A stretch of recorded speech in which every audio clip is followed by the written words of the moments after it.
ഞങ്ങളുടെ ഇന്നത്തെ യാത്ര ആദിയോഗീശ്വര ശിവപ്രതിമ കാണാൻ കോയമ്പത്തൂരിലേക്കാണ്. ലോകത്തിലെ ഏറ്റവും വലിയ അർത്ഥകായ പ്രതിമാ വിശേഷങ്ങളൊന്ന് കാണാം.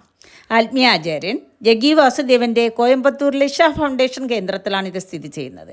ഇതിന് 45 മീറ്റർ നീളവും 25 മീറ്റർ വീതിയുമുണ്ട്. ഇതൊരു ഉരുക്ക് പ്രതിമയാണ്. ലോകത്തിലെ ഏറ്റവും വലിയ പ്രതിമാശില്പമെന്ന് വേൾഡ് ഗിന്നസ് ബുക്കിൽ ഇടം പിടിച്ചിട്ടുണ്ട്.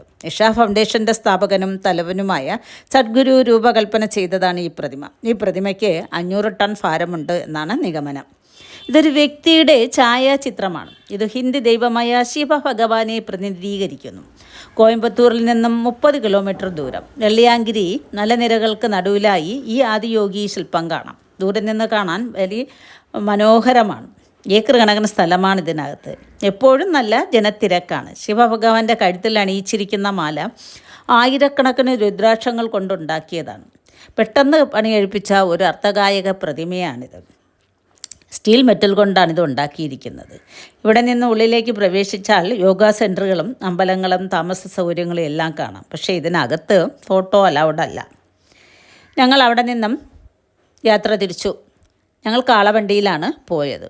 ബസ്സിൽ വേണമെങ്കിൽ അതിനകത്തോട്ട് പോകാം. അത്രയ്ക്കും സ്ഥലമുണ്ട് അതിനകത്തായിട്ട്. നടന്നെത്താനായി ബുദ്ധിമുട്ടാണ്. അവിടെ എത്തിയാൽ ഉടൻ തന്നെ ഫോൺ, ബാഗ് ഇതെല്ലാം സൂക്ഷിക്കുന്ന സ്ഥലം കാണാം. അതെല്ലാം അവിടെ ഏൽപ്പിച്ചതിന് ശേഷം തൊട്ടടുത്തായി ഞങ്ങളൊരു വെജിറ്റേറിയൻ ഹോട്ടൽ കണ്ടു. ഉച്ചയായത് കാരണം അവിടെ നിന്ന് ഫുഡെല്ലാം കഴിച്ചു. നല്ല ടേസ്റ്റി ഫുഡാണ്. അവിടെ നിന്ന് നമ്മൾ യോഗ സെൻറ്ററിലേക്ക് നടന്നു. തൊട്ടടുത്തായി തന്നെ വലിയൊരു നന്ദിയെ കണ്ടു. അതിനടുത്തായി തന്നെ ലിംഗഭൈരവ ക്ഷേത്രവും. ഈ യോഗ സെൻറ്ററിനെ ധാരാളം സ്ഥലത്തിന് നടുവിലായതുകൊണ്ട് തന്നെ നടക്കാൻ ഒത്തിരിയുണ്ട്. പോകുന്ന വഴിയിലുള്ള കാഴ്ചയാണ് ഇവിടെ പറയുന്നത്. അവിടെ തന്നെ ധ്യാനലിംഗ ക്ഷേത്രമുണ്ട്. അതൊരു അത്ഭുത കാഴ്ചയാണ്. ഒരിക്കൽ പോലും ധ്യാനത്തിലിരിക്കാത്തവർ പോലും അതിനകത്ത് കയറിയാൽ അവർക്ക് എന്തെന്നില്ലാത്ത ഒരു ആത്മസംതൃപ്തി കിട്ടും. അത്ര നല്ലൊരു അന്തരീക്ഷമാണ്. അത് കഴിഞ്ഞാൽ പതാഞ്ജലിയുടെ ഒരു പ്രതിമ കാണാം.